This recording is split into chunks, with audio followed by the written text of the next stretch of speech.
Hello and welcome to myrigspaces.com presentation about packaging your shipment. And also in this presentation you'll get a little preview of what happens once your rig gets here. So let's get to it.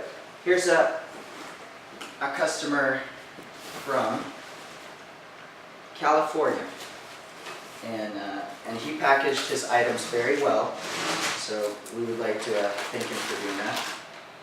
As you can see, each GPU is wrapped individually, and also some of the original packaging is present. He has his hard drive in bubble wrap, and as you go down and look into the box, you'll see that the motherboard is still in its original foam packaging. This customer chose to send us 2 boxes instead of 1 large one, which kind of makes sense.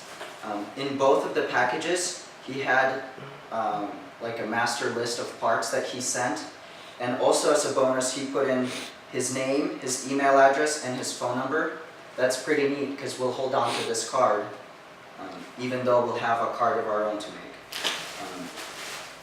All his wires are still wrapped, and his risers, although they don't have to be individually packed, they're bubble wrapped.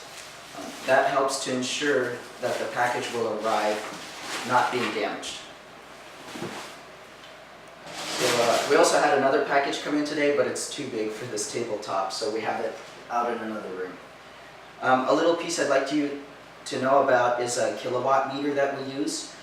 It's a pretty accurate thing. It checks the kilowatt hours that it uses. What we mainly use it for is to check how many watts your rig is drawing.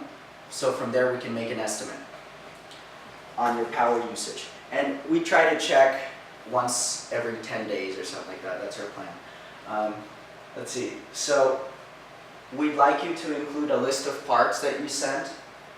We'd like you to individually pack the GPU cards because we don't want anything going wrong with these pricey cards.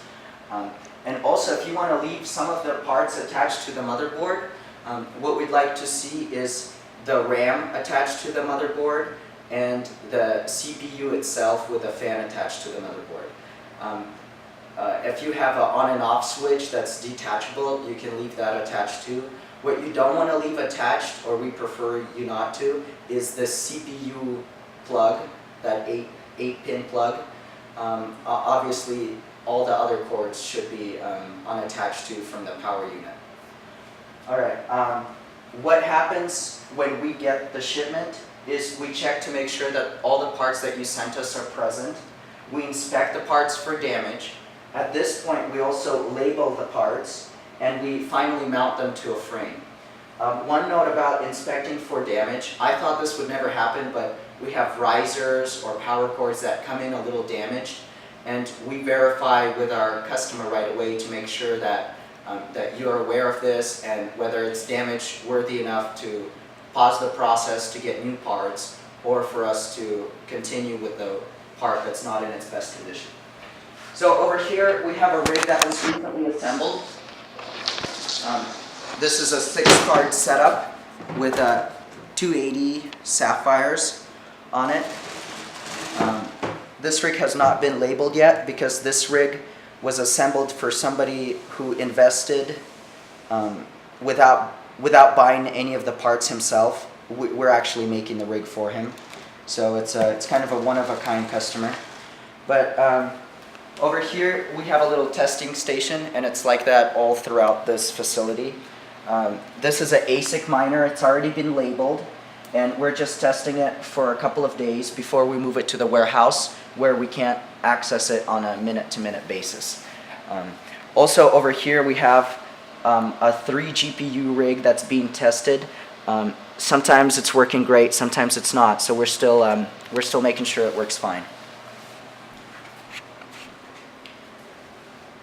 Thank you for listening to our presentation about packaging your shipments, and hopefully you got a little bit of a preview of what happens once your rig gets here. Thank you.